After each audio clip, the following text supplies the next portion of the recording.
السلام علیکم۔ پیش خدمت ہے امرو عیار کا حیرت انگیز اور دلچسپ کارنامہ۔ امرو عیار آج کل شرارتیں کرنے کے موڈ میں تھا۔ وہ ہر روز نت نئی شرارتیں سوچتا اور کسی نہ کسی کو تنگ کرنے پہنچ جاتا۔ کبھی وہ غیبی حالت میں کسی حلوائی کی مٹھائیوں کے تھال گم کر دیتا، کبھی کسی کی مرغیاں اور کبھی کسی کی بکریاں غائب کر دیتا، کبھی اسرا لے کر وہ لوگوں کے سر اور مونچھیں مونڈ دیتا۔ یہاں تک کہ امرو عیار کی شرارتوں سے اس کی بیوی چاند ستارہ بھی محفوظ نہیں تھی۔ وہ چاند ستارہ کے کھانے میں اس قدر سرخ مرچیں ڈال دیتا کہ وہ بیچاری سی کرتی رہ جاتی۔ کبھی وہ اس کے کھانے میں اس قدر نمک ڈال دیتا کہ ایک نوالا کھانے سے ہی اس کی حالت غیر ہو جاتی۔ مگر اسے بلکہ محلے کے کسی شخص کو اس بات کا پتہ نہیں تھا کہ اس کے ساتھ شرارت کرنے والا کون ہے۔ اس وقت امرو عیار اپنے کمرے میں بیٹھا کوئی نئی شرارت سوچ رہا تھا کہ وہ اس مرتبہ اپنی شرارت کا نشانہ کس کو بنائے۔ مگر کافی دیر سوچنے کے باوجود بھی اسے کوئی شرارت نہ سوچی تو وہ اپنے کمرے سے نکل کر بازار میں آ گیا۔ بازار میں خاصا ہجوم تھا، لوگ روزمرہ کی خریداری میں مصروف تھے۔ امرو نہایت اطمینان سے ٹہلتے ہوئے بازار میں چلنے لگا۔ ایسے میں اس نے ایک راہ چلتے ہوئے شخص کے سامنے ٹانگ کر دی۔ وہ بیچارہ اس کی ٹانگ سے ٹکرا کر بری طرح سے گر پڑا۔ قریب سے ایک بے حد موٹا پہلوان نما گنجا شخص گزر رہا تھا۔ وہ اس گرے ہوئے شخص سے ٹکرا کر اس پر آ پڑا۔ نیچے گرا ہوا شخص بے حد کمزور اور دبلا پتلا تھا۔ اس موٹے کا بوجھ برداشت نہ کر سکا اور اس کے منہ سے بے اختیار چیخ نکل گئی۔ اس کی چیخ سن کر بہت سے لوگ ان کی طرف متوجہ ہو گئے۔ ارے دیکھو، چڑیا کے بچے پر ہاتھی گر پڑا ہے، اٹھاؤ اسے ورنہ اس بیچارے کا کچومر نکل جائے گا۔ امرو نے تیز لہجے میں کہا اور پہلوان کا ہاتھ پکڑ کر اسے کھینچنے لگا۔ اس کی دیکھا دیکھی دوسرے لوگ بھی موٹے کو اٹھا کر اس دبلے پتلے شخص کو اٹھانے لگے۔ تمہیں شرم نہیں آتی؟ راستے میں دبلے پتلے لوگوں پر گرتے ہوئے اس بیچارے کا کچومر نکل جاتا یا اس کی ہڈیاں چور چور ہو جاتی تو انہیں کون ٹھیک کرتا؟ عمر نے موٹے کے گنجے سر پر ایک زوردار ہاتھ مارتے ہوئے کہا، وہ میں اس پر نہیں گرا، یہ تو پہلے ہی میرے آگے گرا ہوا تھا، میں تو خود اس سے ٹکرا کر گرا ہوں۔ موٹے نے عمر کی چپت کھا کر سر پر ہاتھ ملتے ہوئے گھبرا کے جواب دیا، جھوٹ بولتے ہو موٹے گینڈے، میں نے تمہیں خود اس بیچارے کو دھکا دے کر نیچے گراتے ہوئے دیکھا تھا اور پھر تم خود اس پر گر پڑے۔ بتاؤ تم نے ایسا کیوں کیا؟ امرو عیار نے اسے آنکھیں دکھاتے ہوئے کہا، ارے میری اشرفیوں کی تھیلی کہاں گئی؟ اچانک اس دبلے پتلے شخص نے جس پر موٹا گرا تھا چلاتے ہوئے کہا، اشرفیوں کی تھیلی؟ کیا مطلب؟ کون سی اشرفیوں کی تھیلی؟ وہاں پر موجود ایک دوسرے شخص نے حیران ہو کر پوچھا، میرے پاس 2000 اشرفیوں کی تھیلی تھی، میں ابھی بازار میں اپنا سامان بیچ کر آیا تھا، ابھی تو میرے پاس تھی، نہ جانے کہاں گئی۔ اس شخص نے پریشانی کے عالم میں اپنا لباس ٹٹولتے ہوئے کہا اور ادھر ادھر دیکھنے لگا کہ گرنے کی وجہ سے تھیلی نیچے نہ گر پڑی ہو، مگر تھیلی اسے کہیں نظر نہ آئی۔ کیا تم سچ کہہ رہے ہو؟ گرنے سے پہلے تھیلی تمہارے پاس تھی؟ ایک اور شخص نے اس سے پوچھا تو دبلا پتلا شخص زور زور سے سر ہلانے لگا۔ میں سمجھ گیا، یہ اس موٹے جیب کترے کا کام ہے، اس نے ہی اس بیچارے کو دھکا دے کر نیچے گرایا تھا اور بعد میں خود اس پر گر پڑا۔ ضرور اس نے ہی اس کی تھیلی لی ہوگی، پکڑو اسے اور اس کی تلاشی لو۔ عمر نے جھپٹ کر موٹے کی ناک پکڑتے ہوئے کہا، ارے میری ناک چھوڑو، میں نے اس کی تھیلی نہیں لی، چھوڑو، میں جیب کترا نہیں ہوں، چھوڑو میری ناک۔ موٹے نے بری طرح سے چلاتے ہوئے کہا۔ امرو عیار نے اس کی ناک پکڑی ہی اس قدر زور سے تھی کہ بیچارے کی آنکھوں میں آنسو آ گئے۔ نہیں، پہلے اپنی تلاشی دو۔ عمر نے اس کی ناک کو اور زیادہ مڑوڑتے ہوئے کہا۔ موٹے کا چہرہ سرخ ہو گیا تھا۔ عمر نے اس انداز میں اس کی ناک انگلیوں سے پکڑ رکھی تھی کہ اگر وہ اسے چھڑوانے کی کوشش کرتا تو عمرو اور زیادہ سختی سے اسے دبا دیتا، جس سے اس کی چیخیں نکل جاتی۔ عمرو کے کہنے پر ایک شخص آگے بڑھا اور موٹے کا لباس ٹٹولنے لگا اور پھر اس نے موٹے کی جیب میں سے ایک تھیلی نکال لی۔ یہی ہے میری اشرفیوں کی تھیلی، اس شخص نے تھیلی لے کر جلدی سے کہا اور اس کے ہاتھ سے تھیلی جھپٹ لی۔ دیکھا، میں نہ کہتا تھا، یہ موٹا دھوکے باز 420 جیب کترا ہے، اس نے اس غریب کی تھیلی اڑائی تھی، مارو اسے، مار کر اس کی چٹنی بنا دو، عمرو نے کہا اور ساتھ ہی پاؤں سے اس نے جوتا اتار کر زور سے موٹے کے سر پر جما دیا۔ موٹا غصے سے گھرانے لگا اور وہ عمرو کو دھکا دے کر پیچھے ہٹ گیا۔ میں جیب کترا نہیں ہوں اور نہ ہی میں نے اس کی تھیلی لی تھی، میں نہیں جانتا میرے لباس میں یہ تھیلی کیسے آئی۔ یہ درست ہے کہ یہ میری تھیلی نہیں ہے، مگر تم خواہ مجھ پر چوری کا بہتان نہیں لگا سکتے، ہٹو پیچھے۔ موٹا غصے سے گھرایا۔ ارے واہ، ایک تو چوری، اوپر سے سینہ زوری، موٹے ہو گئے اپنے گھر میں، جانتے ہو بصرہ میں چوری کی سزا کیا ہے؟ دونوں ہاتھ کاٹ دیے جاتے ہیں۔ اتنے سارے لوگوں کے سامنے تمہارے لباس سے یہ تھلی نکلی ہے، چلو اسے قاضی کے پاس لے چلو، وہی اس کا فیصلہ کریں گے۔ ایک دوسرے شخص نے موٹے کو ٹپکتے ہوئے کہا، ہاں ہاں، ہم سب نے تمہیں اس شخص پر گرے ہوئے دیکھا تھا، اور تھیلی بھی تمہارے لباس سے برآمد ہوئی ہے، تم چور ہو، مارو اسے، مارو۔ امرو نے تیز لہجے میں کہا اور ہاتھ میں پکڑا ہوا جوتا ایک بار پھر اس کے سر پر جما دیا۔ موٹا تل ملا کر رہ گیا۔ اس کی دیکھا دیکھی دوسرے لوگ بھی موٹے کو مارنے لگے، مگر دوسرے ہی لمحے موٹے نے بری طرح سے گرجتے ہوئے ان سب کو پیچھے دھکیل دیا۔ پیچھے ہٹو ورنہ میں تم سب کی ہڈیاں توڑ کر رکھ دوں گا، تم لوگ جانتے نہیں میں کون ہوں، اس نے بری طرح سے گرجتے ہوئے کہا۔ تم چور اچکے ہو موٹے گینڈے، لوگوں کی جیبیں کاٹ کاٹ کر اور چوریاں کر کے تم نے اپنی یہ توند پھلائی ہے۔ زیادہ بک بک مت کرو ورنہ میں تمہارے اس غبارے نما توند میں اس قدر زور سے انگلی ماروں گا کہ یہ ہوا بھرے غبارے کی طرح پھٹ جائے گی۔ امرو نے ہاتھ نچا کر کہا اور جوتا مارنے کے لیے اس کے قریب آیا۔ اس سے پہلے کہ وہ موٹے کے سر پر جوتا مارتا، موٹے نے اس کا ہاتھ پکڑ لیا۔ اس نے امرو کا ہاتھ پکڑ کر اسے اپنی طرف ایک زوردار جھٹکا دیا کہ امرو عیار اچھل کر اس کے ساتھ آ لگا اور موٹا خونخوار نظروں سے اسے گھورنے لگا۔ تم اپنی اوقات سے زیادہ بڑھ رہے ہو چھچھندر کی اولاد، خود کو سنبھال کر رکھو ورنہ میں الٹے ہاتھ کی ایسی لگاؤں گا کہ تمہاری نظر آنے والی ہڈیاں بکھر کر زمین میں پھیل جائیں گی۔ اس شخص کو میں نے نہیں تم نے گرا دیا تھا، تم نے جان بوجھ کر اس کے آگے پاؤں کیا تھا۔ مجھے یقین ہے اس کی تھیلی تم نے ہی اس کی جیب سے نکال کر میری جیب میں ڈالی ہوگی۔ شکل سے جیب کترے اور چور اچکے تم خود دکھائی دیتے ہو، سچ سچ بتاؤ یہ حرکت تمہاری تھی نا؟ بتاؤ ورنہ میں ایک جھٹکے سے تمہارا بازو توڑ دوں گا۔ موٹے پہلوان نے امرو کا ہاتھ مروڑتے ہوئے نہایت غصیلے لہجے میں کہا۔ اس نے واقعی جس انداز میں امرو کا بازو پکڑ رکھا تھا، امرو کا چہرہ سرخ ہو گیا تھا اور ایسا معلوم ہو رہا تھا کہ واقعی موٹا جو کچھ کہہ رہا ہے وہ اس پر عمل بھی کرے گا۔ اس کا مضبوط ہاتھ کسی شکنجے سے کم نہیں تھا، مگر وہ امرو ہی کیا جو اس قدر آسانی سے مان جائے۔ تم جھوٹ بول رہے ہو، چھوڑو میرا ہاتھ، ارے تم سب میرا منہ کیا تک رہے ہو، مجھے بچاؤ اس ڈاکو سے، امرو نے گھبرا کر کہا۔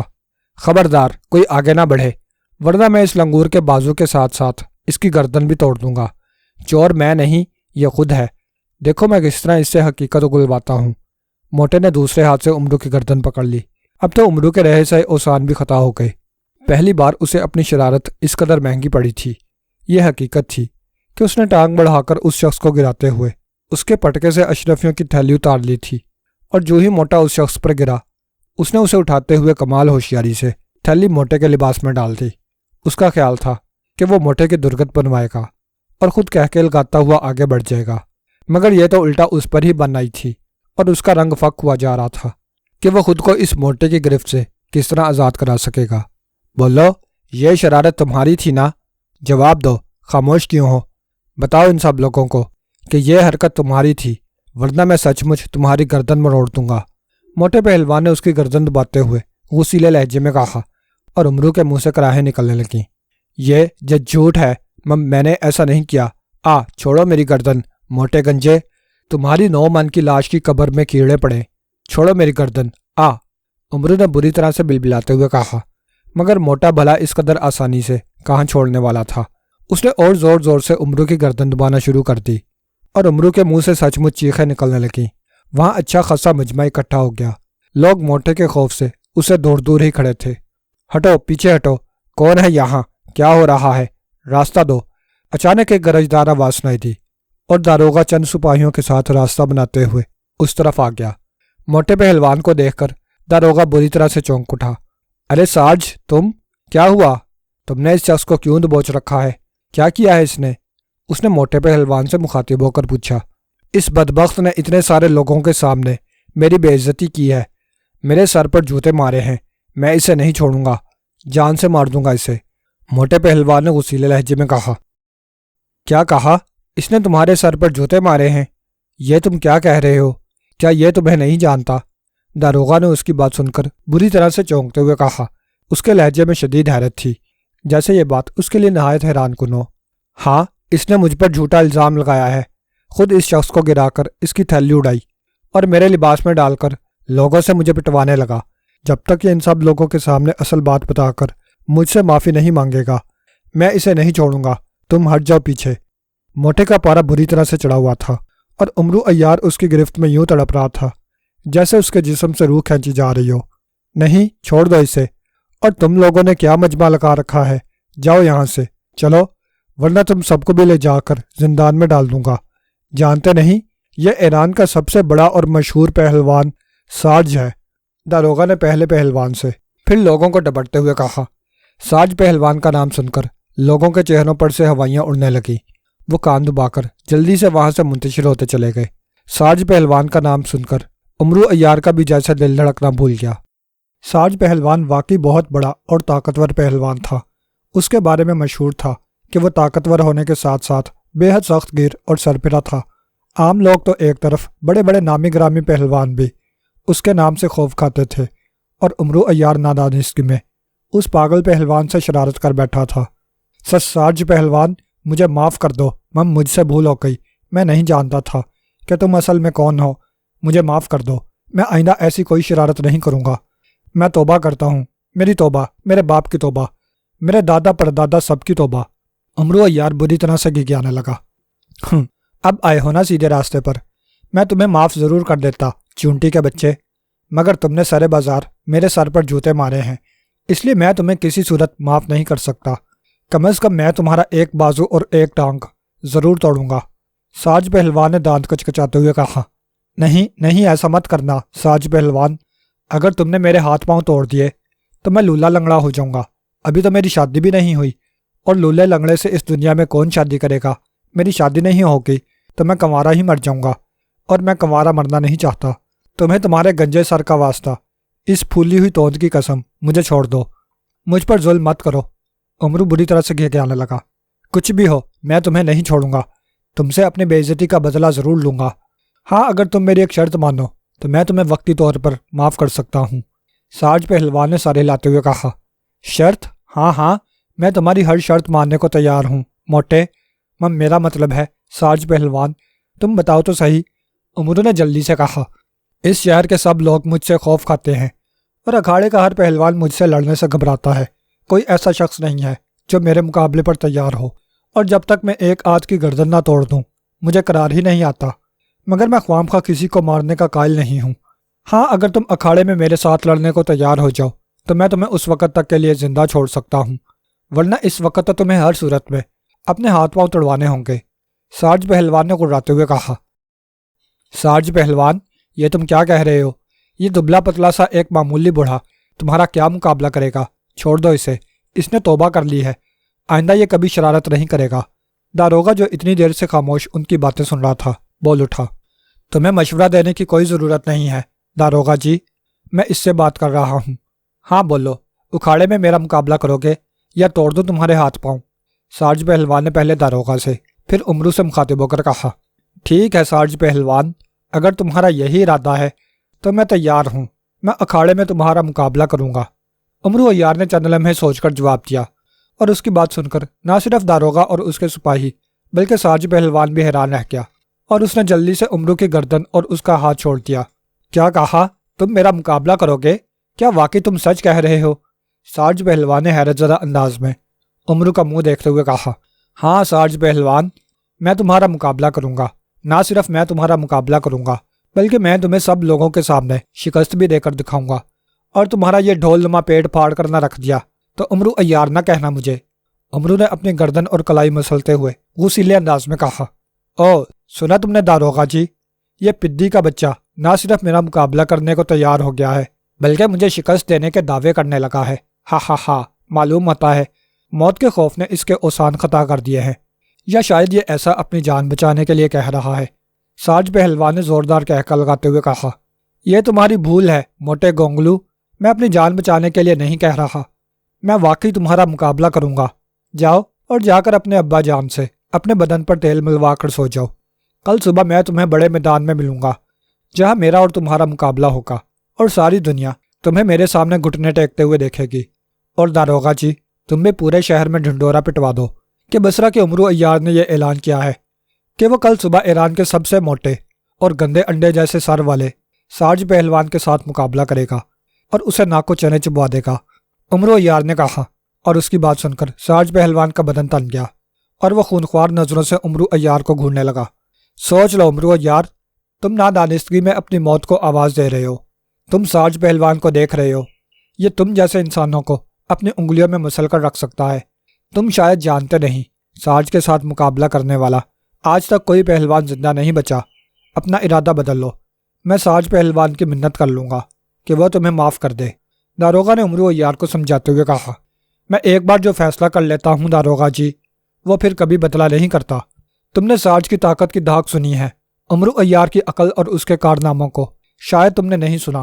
کل صبح کا سورج عمرو عیار کے لیے نہیں، سارج پہلوان کی موت کا پیغام لے کر طلوع ہوگا۔ اب تم جاؤ اور جا کر مقابلے کی تیاری کرو۔ عمرو عیار نے نہایت دبنگ لہجے میں کہا اور ان کی طرف دیکھے بغیر ایک جھٹکے سے مڑ کر اپنے گھر کی طرف روانہ ہو گیا۔ یہ میں کیا سن رہی ہوں عمرو، تم سارج پہلوان سے مقابلہ کرو گے؟ سرکاری طور پر ڈھنڈورچی اعلان کرتا پھر رہا ہے، کیا یہ سچ ہے؟ کیا وہ عمرو عیار تم ہی ہو؟ چاند ستارہ بیگم نے کمرے میں داخل ہو کر عمرو عیار کی جانب دیکھتے ہوئے نہایت حیرت اور پریشانی کے ملے جلے انداز میں پوچھا۔ ہاں یہ درست ہے، کیوں اس میں پریشان ہونے والی کون سی بات ہے؟ کیا میں سارج پہلوان کا مقابلہ نہیں کر سکتا؟ عمرو نے اس کی حیرت سے محفوظ ہوتے ہوئے کہا، معلوم ہوتا ہے تمہارا دماغ چل گیا ہے اور تم پاگل ہو گئے ہو۔ کبھی خواب میں بھی تم نے کسی سے کشتی کی ہے جو اب موت کو گلے لگانے کا ارادہ ہے؟ سارج پہلوان کی طاقت اور اس کی بے رحمانہ خصلت سے تم واقف نہیں ہو۔ چاند ستارہ نے شدید پریشانی کے عالم میں کہا، طاقت کیا ہے اس میں؟ ہوا بھرے غبارے کی طرح پھولا ہوا ہے وہ، اور میرے ایک ہاتھ کی مار ہے۔ عمرو نے اکڑ کر کہا اور چاند ستارہ ہونٹ بھینچ کر اور پریشانی کے عالم میں اس کا چہرہ تکنے لگی۔ اس وقت ان کا ایک خادم اندر داخل ہوا۔ صاحب، داروغہ جی اور چند سپاہی آئے ہیں اور آپ سے ملنا چاہتے ہیں، اس نے عمرو عیار سے مخاطب ہو کر نہایت مؤدبانہ انداز میں کہا۔ ٹھیک ہے، تم انہیں مہمان خانے میں بٹھاؤ، میں ابھی آتا ہوں۔ عمرو نے سر ہلا کر جواب دیا اور خادم واپس پلٹ گیا۔ عمرو، میری بات مان لو اور داروغہ صاحب سے مل کر اس بات کو یہیں ختم کرا دو۔ میں تمہاری بیوی ہوں، کیا تم مجھے اس عمر میں بیوہ کر دینا چاہتے ہو؟ چاند ستارہ بیگم نے پھر کہا، مگر عمرو نے انکار میں سر ہلا دیا۔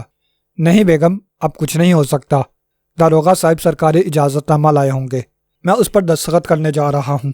عمرو عیار نے اٹھتے ہوئے کہا اور چاند ستارہ بیگم جھبڑے بیچ کر رہ گئی۔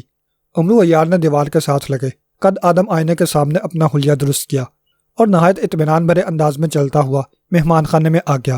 داروغہ اور سپاہی اسے دیکھ کر کھڑے ہو گئے۔ داروغہ کے ہاتھ میں ایک پروانہ تھا۔ عمرو، میں خلیفہ الراشد کی طرف سے جاری کردہ پروانہ لایا ہوں، کیا تم اس پر دستخط کرو گے کہ سارج پہلوان کے درمیان کشتی اپنی مرضی سے لڑ رہے ہو؟ مرنا جینا تمہارے اپنے مقدر میں ہوگا اور اس میں سارج پہلوان کا کوئی قصور نہ ہوگا۔ داروغہ نے ہاتھ میں پکڑے ہوئے پروانے کو عمرو کے سامنے کرتے ہوئے پوچھا۔ عمرو نے جواب دینے کی بجائے اس کے ہاتھ سے پروانہ لے لیا اور اسے غور سے پڑھنے لگا۔ پڑھنے کے بعد اس نے مسکرا کر اسبات میں سر ہلا دیا اور ایک طرف موجود تپائی کے پاس جا بیٹھا جہاں قلم اور دوات موجود تھی۔ اس نے قلم دوات میں ڈالی اور اسے سیاہی لگا کر پروانے پر دستخط کرنے لگا۔ لو داروغہ صاحب، میں نے پروانے پر دستخط کر دیے ہیں، خلیفہ الراشد سے کہنا کہ وہ کل صبح بڑے میدان میں ضرور آئیں۔ عمرو نے مسکراتے ہوئے کہا اور پروانہ اس کی طرف بڑھا دیا۔ پروانہ لے کر داروغہ نے عمرو سے اجازت لی اور واپس چلا گیا۔ عمرو عیار چند لمحے سوچتا رہا، پھر مسکراتے ہوئے وہ اپنے کمرے میں آ گیا۔ چند لمحے وہ قد آدم آئینے کے سامنے کھڑے ہو کر خود کو دیکھتا رہا، پھر اس نے اپنے سر پر سے پگڑی اتار کر ایک طرف رکھ دی اور اپنا لباس اتار دیا۔ اب صرف اس کے بدن پر ایک جانگیا تھا۔ آئینے کے سامنے کھڑے ہو کر وہ اپنے آپ کو دیکھنے لگا۔ دبلا پتلا ہڈیوں بھرا جسم ایسا معلوم ہو رہا تھا جیسے ہڈیوں کے ڈھانچے پر کھال منڈی ہو۔ اس قدر دبلا پن دیکھ کر عمرو عیار کے لبوں پر خود ہی مسکراہٹ آ گئی۔ وہ آئینے کے سامنے کھڑے ہو کر اٹھک بیٹھک کرنے لگا۔ عین اسی وقت روشنی سی چمکی اور وہاں ایک عجیب و غریب انسانی پتلا نمودار ہوا۔ پتلے کو دیکھ کر عمرو بوکھلا گیا۔ ارے باپ رے، کون ہو تم بھائی؟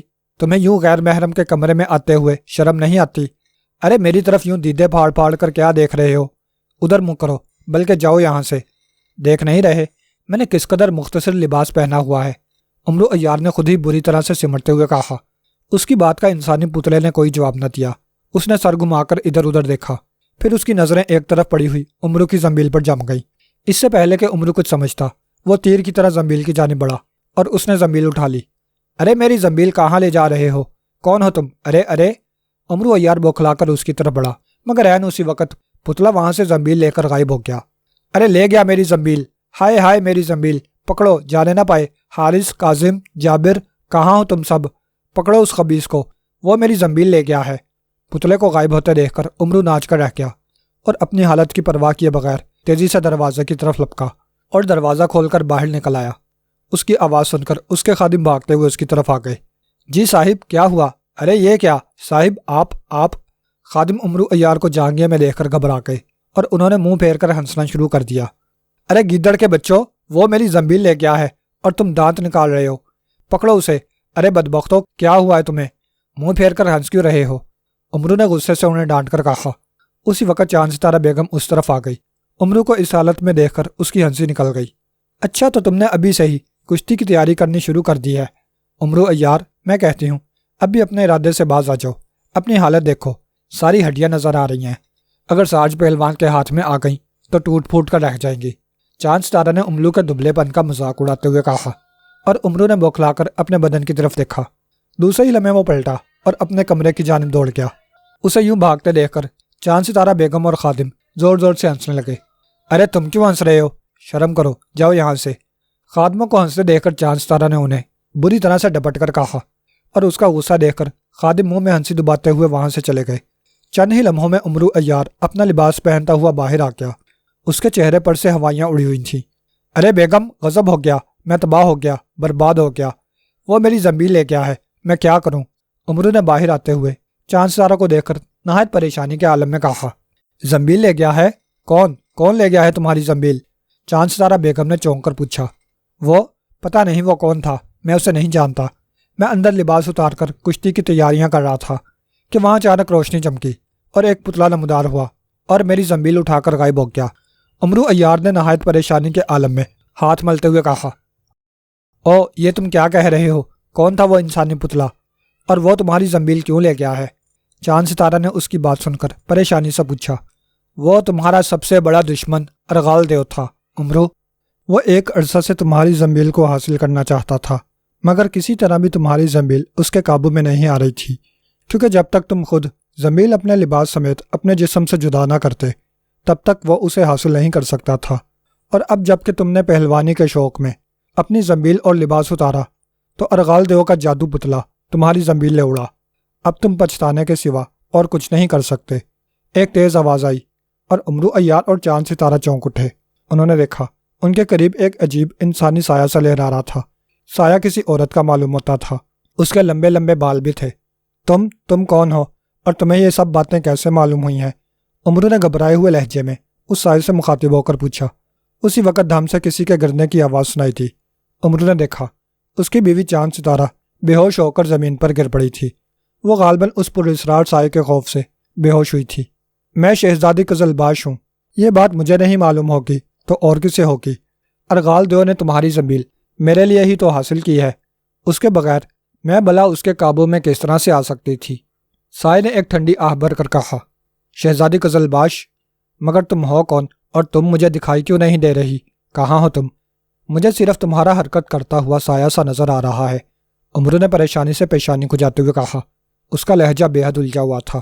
میں یہاں تمہارے سامنے ایک سائے کے روپ میں ہی موجود ہوں عمرو عیار، میں اپنا جسم تو کہیں اور چھوڑ آئی ہوں، اگر میں جسم ساتھ لاتی تو جل کر راکھ ہو جاتی، کیونکہ میں نہیں، مجھے کچھ نہیں بتانا چاہیے، اب میں تمہیں بتا بھی کیا سکتی ہوں۔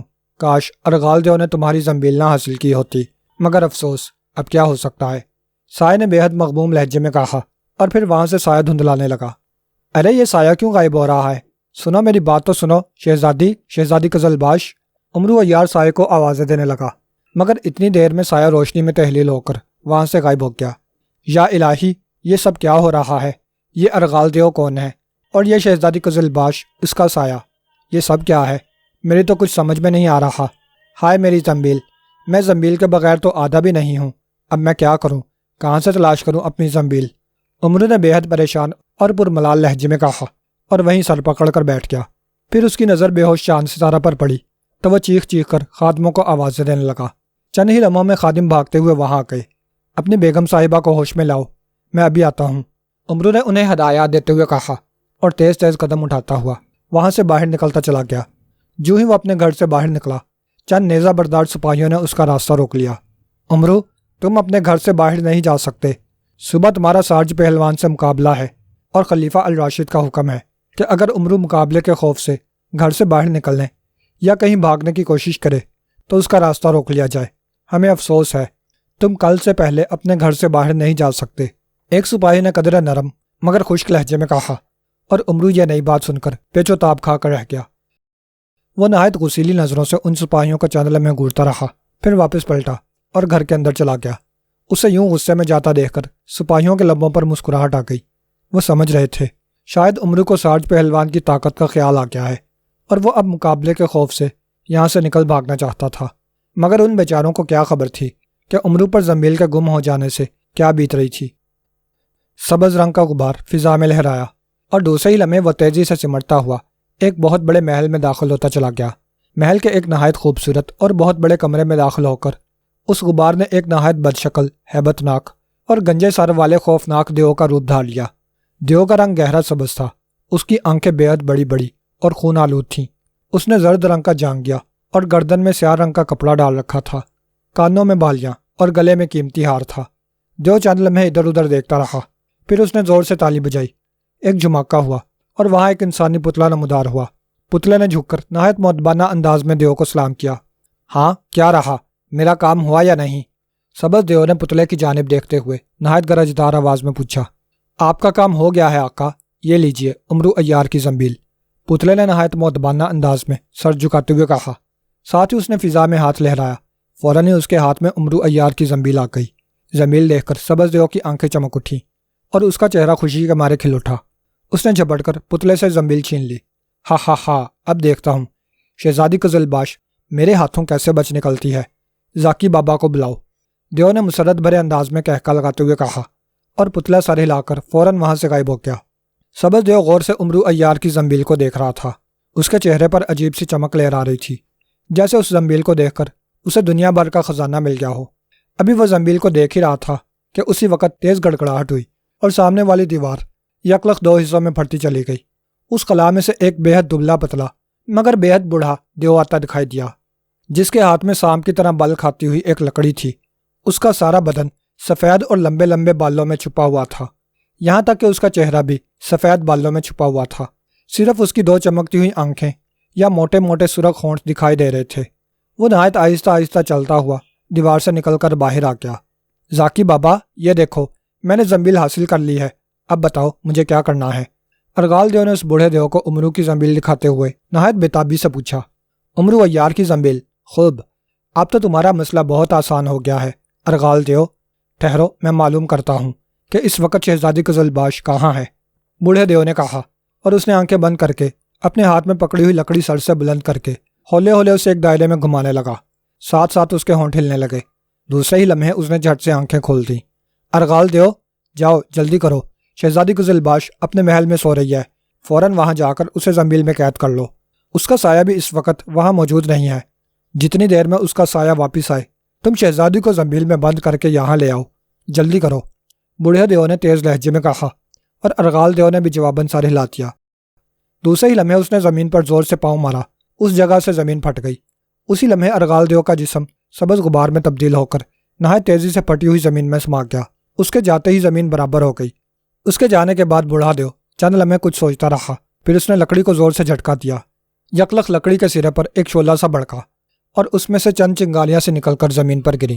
دوسرے ہی لمحے چنگاریاں تیزی سے پھیلتی چلی گئیں اور انہوں نے یکلخ نہایت بھیانک شکل والے دیووں کا روپ دھار لیا۔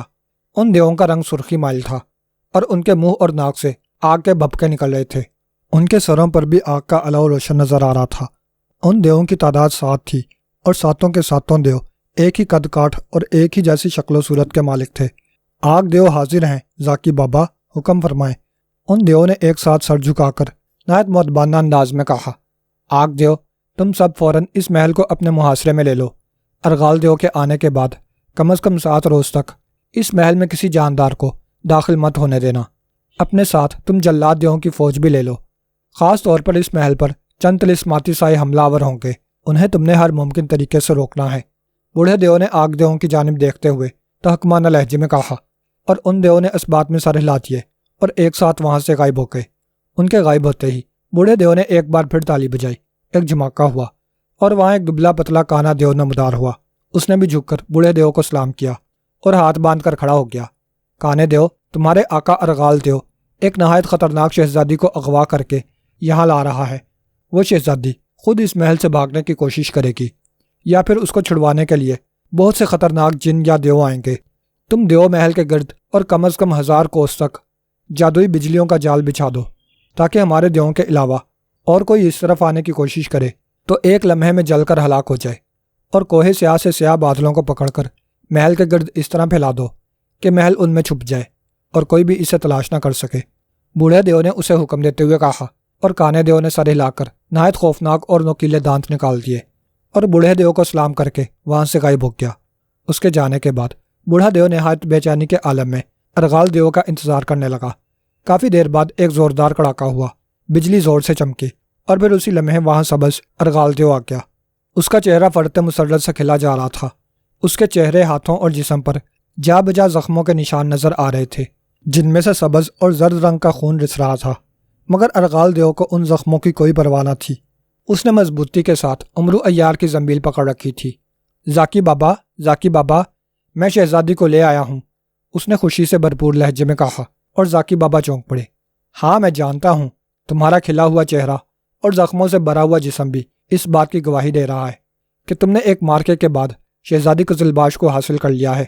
لاؤ یہ زنبیل میرے حوالے کر دو، میں شہزادی کو طلسمی تابوت میں بند کر دوں، کہیں یہ زنبیل میں سے نکل ہی نہ بھاگے، بوڑھے دیو نے کہا، اور ارغال دیو نے سر ہلا کر جلدی سے زنبیل بوڑھے دیو کے حوالے کر دی، اور بوڑھا دیو زنبیل لے کر فوراً وہاں سے چلتا ہوا پھٹی ہوئی دیوار کے پیچھے چلا گیا۔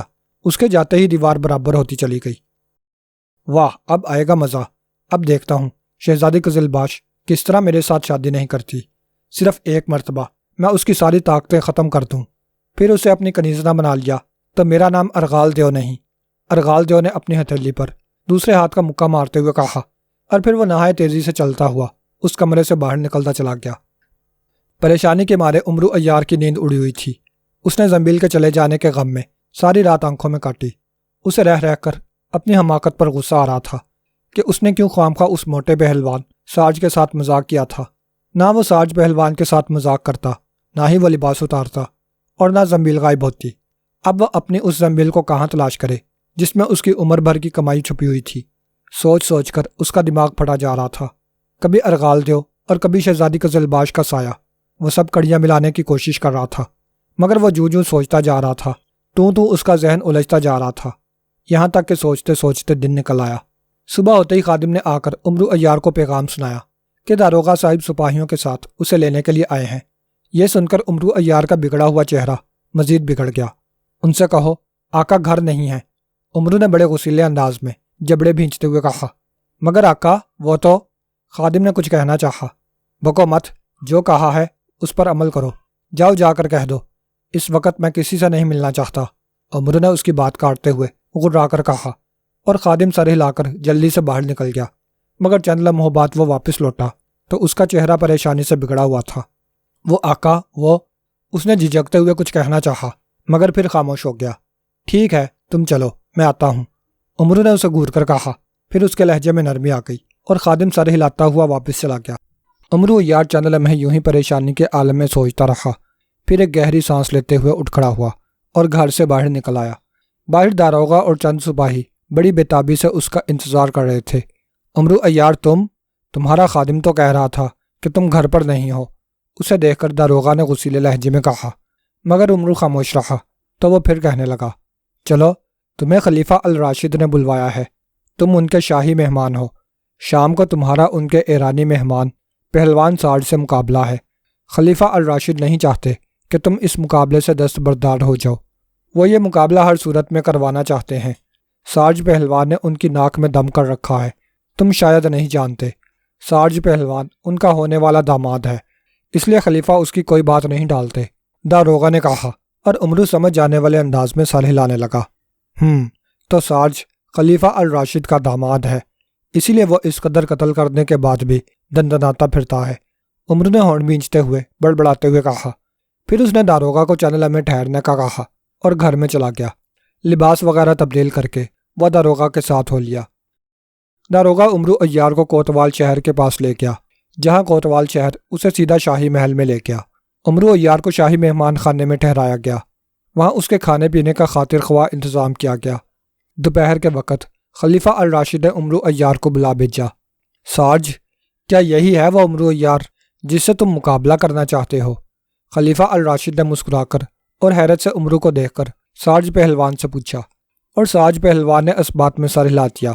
حیرت ہے، یہ اکلوتی پسلی کا مالک ہے اور تم اس کا مقابلہ کرو گے؟ یہ تو تمہاری ایک ہاتھ کی مار ہے۔ اس سے مقابلے کا تمہیں کیا خاک مزہ آئے گا، اور نہ ہی دیکھنے والے مقابلے سے لطف اندوز ہو سکیں گے۔ خلیفہ الراشد نے ناگواری سے منہ بناتے ہوئے کہا، آپ کی غلط فہمی ہے حضور۔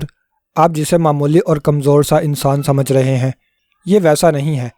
دیکھنے میں یہ واقعی اکلوتی پسلی کا مالک دکھائی دیتا ہے، مگر اس میں کس قدر طاقت ہے، اس کا اندازہ میں نے اس کا ہاتھ اور گردن پکڑ کر ہی لگا لیا تھا۔ یہ مجھ جیسے 10 پہلوانوں پر بھی اکیلا ہی بھاری ہے۔ جو انسان جنوں اور دیووں کا مقابلہ کرتا رہا ہو، اس کے سامنے مجھ جیسا پہلوان کیا حیثیت رکھ سکتا ہے؟ سارج پہلوان نے عمرو کی جانب دیکھ کر مسکراتے ہوئے کہا، اور اس کی بات سن کر خلیفہ الراشد کے ساتھ ساتھ عمرو عیار بھی چونک پڑا اور حیرت بھری نظروں سے اس کی جانب دیکھنے لگا۔ کیا کہا؟ یہ منحنی سا بوڑھا تم جیسے 10 پہلوانوں پر بھاری ہے اور یہ جنوں دیووں کا مقابلہ کرتا رہا ہے؟ یہ تم کیا کہہ رہے ہو؟ تمہارا دماغ تو ٹھیک ہے؟ سارج پہلوان کی بات سن کر خلیفہ الراشد نے حیرت زدہ لہجے میں کہا، یہ درست ہے خلیفہ الراشد، اسی لیے تو میں نے اس کے ساتھ مقابلے کا ارادہ کیا تھا۔ میں نے اسے اسی وقت پہچان لیا تھا جب اس نے میرے ساتھ شرارت کی تھی۔ سارج پہلوان نے بدستور مسکراتے ہوئے کہا، اور خلیفہ الراشد ششدر انداز میں عمرو عیار کا منہ تکنے لگے۔ ادھر آؤ عمرو عیار، میرے پاس یہاں آ کر بیٹھ جاؤ۔ سارج پہلوان نے اپنی قریب پڑی ہوئی خالی مسند کی جانب اشارہ کرتے ہوئے کہا، اور عمرو عیار حیران انداز میں اس کی طرف دیکھتا رہ گیا۔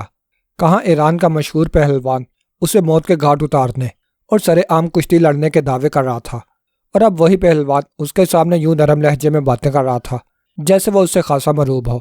عمرو چند لمحے سوچتا رہا، پھر آہستہ آہستہ چلتا ہوا مسند کے قریب آیا اور اس پر بیٹھ گیا۔ سارج پہلوان کے حکم سے عمرو عیار کو مشروب خاص پلایا گیا، جسے عمرو نے جھجکتے پیا۔ اس کا خیال تھا کہ یہ سارج پہلوان کی چال بھی ہو سکتی ہے، وہ اسے مشروب کے گلاس میں زہر یا کوئی نشہ آور دوا بھی دے سکتا تھا کہ عمرو بڑے میدان میں زیادہ دیر تک اس کے سامنے ٹھہر نہ سکے۔ مگر جب اس نے مشروب چکھا تو اس میں کسی قسم کی ملاوٹ کا اسے احساس نہ ہوا۔ تب وہ بے دھڑک اس مشروب کو پی گیا۔ اس نے غور سے سارج پہلوان کی جانب دیکھا۔ ایک لمحے کے لیے اس کی آنکھوں میں حیرت لہرائی، اور پھر اس حیرت نے مسکراہٹ کا روپ دھار لیا۔ عمرو، تم یقیناً سمجھ رہے ہوگے کہ میں نے تمہیں یہاں صرف اس لیے بلوایا ہے کہ واقعی بڑے میدان میں جا کر تمہارے ساتھ مقابلہ کروں۔ مگر یہ کہہ کر سارج پہلوان خاموش ہو گیا۔ مگر ایسا نہیں ہے، یہی کہنا چاہتے ہو نا تم؟ کیونکہ مجھے معلوم ہے کہ تم نے مجھے یہاں مقابلے کے لیے نہیں بلوایا، بلکہ تم مجھ سے مدد چاہتے ہو۔ یہ تو میں نہیں جانتا کہ تم مجھ سے کیا مدد لینا چاہتے ہو۔ ہاں، البتہ میں اتنا بتا سکتا ہوں کہ تم مجھے جنوں یا دیووں کے کسی چکر میں الجھانا چاہتے ہو۔ میں نے کچھ غلط تو نہیں کہا؟ عمرو عیار نے اس کی جانب دیکھ کر معنی خیز انداز میں کہا، اور سارج پہلوان بری طرح سوچل پڑا اور حیرت زدہ نگاہوں سے اس کی جانب دیکھنے لگا۔ خلیفہ الراشد کے چہرے پر بھی حیرت نظر آ رہی تھی۔ تم یہ بات کیسے جانتے ہو؟ سارج پہلوان نے شدید حیرت سے عمرو کی طرف دیکھتے ہوئے پوچھا۔ اس لیے کہ ایک جن کسی انسان سے تو مدد نہیں لے سکتا، ظاہر ہے اسے جنوں یا دیووں میں سے کسی سے خطرہ ہوگا جب وہ عمرو عیار کی مدد حاصل کرنے کے لیے پرستان سے یہاں آیا ہو۔ عمرو نے پہلے سے زیادہ بھرپور انداز میں مسکرا کر جواب دیا۔ اب تو سارج پہلوان کی حالت دیدنی تھی۔ وہ عمرو عیار کی جانب پھٹی پھٹی نگاہوں سے دیکھ رہا تھا۔ یہ تم کیا بکواس کر رہے ہو عمرو عیار؟ میرے داماد سارج پہلوان کو تم جن کہہ رہے ہو؟ خلیفہ الراشد نے عمرو سے کہا۔ ان کے لہجے میں بے پناہ ناگواری کا عنصر تھا۔ وہ اس لیے خلیفہ محترم کہ آپ کے سامنے آپ کا داماد سارج پہلوان نہیں بلکہ پرستان کا ایک جن بیٹھا ہے۔ یہ الگ بات ہے کہ اس نے آپ کے داماد سارج پہلوان کا روپ دھار رکھا ہے، عمرو عیار نے خلیفہ الراشد سے کہا، اور اس کی بات سن کر خلیفہ الراشد اپنی مسند سے یوں اچھلے جیسے انہیں کسی زہریلے جانور نے کاٹ لیا ہو، اور وہ اٹھ کر کئی قدم پیچھے ہٹ گئے اور پھٹی پھٹی نگاہوں سے کبھی عمرو اور کبھی سارج پہلوان کی جانب دیکھنے لگے۔ یہ کیا بکواس ہے سارج؟ یہ کیا کہہ رہا ہے؟ خلیفہ الراشد نے گھبراہٹ زدہ انداز میں کہا۔ یہ درست ہے خلیفہ الراشد، میں واقعی آپ کا داماد سارج پہلوان نہیں ہوں، میں پرستان کا جن